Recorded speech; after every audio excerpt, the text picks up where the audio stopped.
On July 5, 1770, in the Aegean Sea, off the coast of Anatolia, the Russian fleet, under the command of Count Aleksey Orlov, attacked a Turkish squadron led by Kapudan Pasha Hasan Bey. During the next Russo-Turkish War, which began in October 1768, the Russian Baltic Fleet, for the first time in history, was in the Mediterranean Sea. It needed to support the Greek uprising in the southwestern regions of the Ottoman Empire and force the Turkish command to transfer forces from the main theatre of war. The second goal of Russian ships was the Dardanelles Strait, through which Constantinople was supplied with Egyptian bread.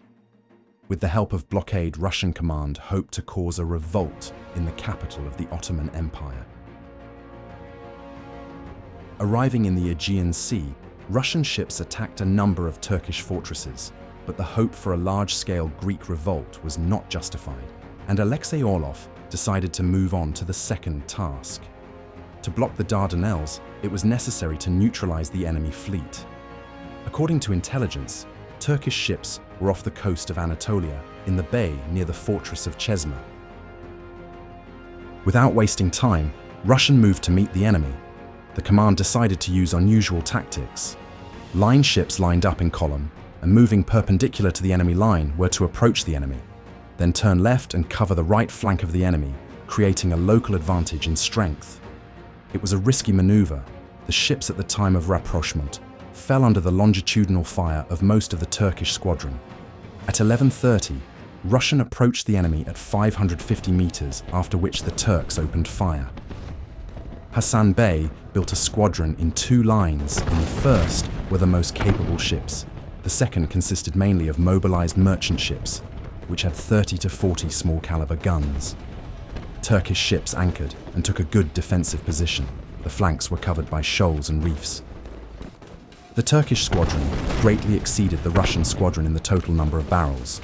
All Hasan Bey had 884 guns against 612 Russian guns, on 9 line ships involved in the attack. But if you count only the first line of the Turkish squadron, the ratio will be approximately equal to 604 against 612. Turkish gunners tried to hit the masts and sails, hoping to disrupt the course and make maneuvering difficult for the enemy. The battleship Europa, which was at the head of the Russian squadron, could not keep the line when turning. Probably the helmsman had to turn sharply to avoid collision with the shoal, or the damage caused by the enemy's fire so strongly affected the ship's control that the helmsman could not keep the ship on course, and the ship continued to move to the left. Admiral Spiridov, who was on the second ship in a rage, shouted in the mouthpiece, "Congratulations, you have received the rank of landsman."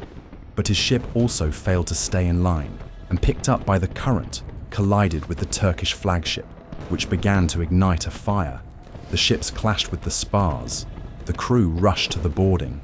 Following the third 3 Saints, rammed the enemy's formation, and breaking through between the third and fourth line ships was among the enemy squadron. Fortunately, the thick clouds of gunpowder smoke did not allow the Turks to quickly orient themselves, and taking the 3 Saints for his ship, the enemy allowed him to continue unhindered. But the Russian sailors in the heat of battle also did not recognize their battleship was in the enemy line. 3 hierarchs gave a powerful volley on the Saint, fortunately did not cause serious damage.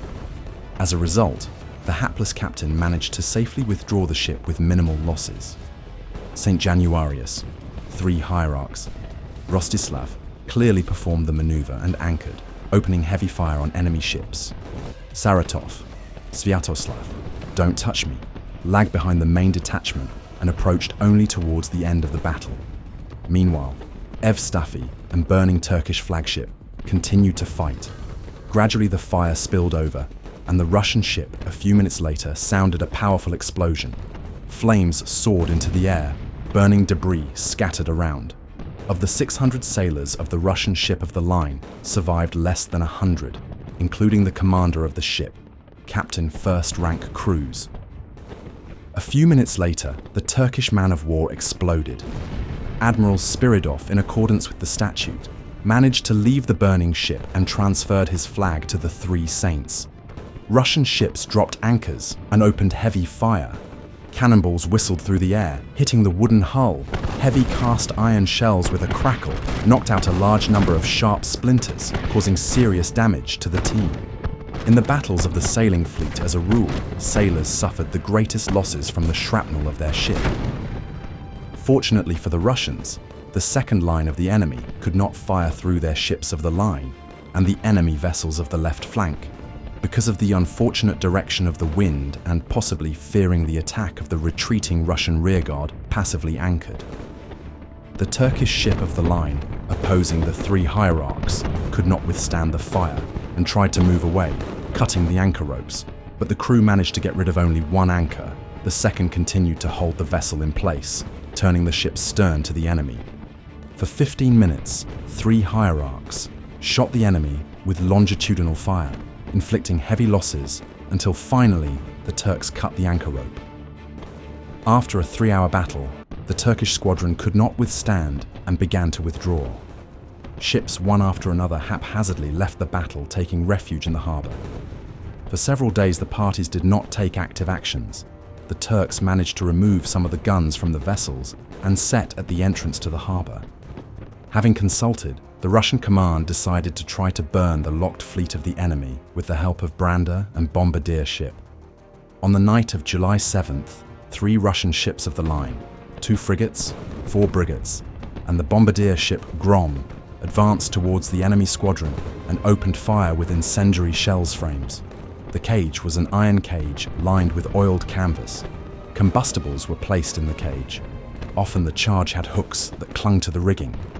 Bombardier ship was usually used for shelling coastal fortifications, armed with 2 5-pounder mortars and 2 3-pounder howitzers. This small ship perfectly coped with such purposes. The immobile Turkish squadron, crowded into the bay, was an easy target for incendiary bombs. By the time the branders approached the enemy fleet, several Turkish ships were already engulfed in flames.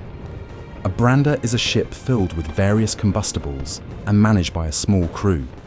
Its task was to approach the enemy, hitch, and set fire to the enemy vessel. The matter was very risky, and the most desperate sailors were called to manage the brander. After the ship caught fire, the crew of the brander had to leave the vessel on a dinghy. The Turks managed to intercept 2 branders. The third one got hitched to a man of war that was already on fire, and only the 4th one managed to successfully complete the task. The ship commanded by Lieutenant Ilyin managed to approach the enemy ship of the line unharmed, hooked onto it, after which the crew set fire. The ineffective attack of the brander was compensated by the accurate fire of the bombardier ship and ships of the line with incendiary shells. Explosions of powder cellars scattered burning debris, setting neighbouring vessels on fire. Gradually, the entire Turkish fleet was engulfed in flames. In the morning, the Russians captured the surviving ship of the line and several smaller vessels. To save the surviving sailors were launched boats. The wounded were brought aboard, and for several days they were given medical care. Later, the prisoners were released. A large number of foreign officers serving in the Russian Navy was shocked by the complete defeat of the Turkish fleet. Even experienced British naval officers hardened in the battles of the 7 Years' War were amazed at what they saw. The Russians lost in battle 1 line ship and about 600 people killed. The Turks died about 3,000 people, was lost 17 large ships and a large number of small vessels. Having destroyed the Turkish fleet, the Russians ensured their dominance at sea in the area of the Greek archipelago and blocked the Dardanelles, interrupting sea communication and capturing about 360 merchant ships.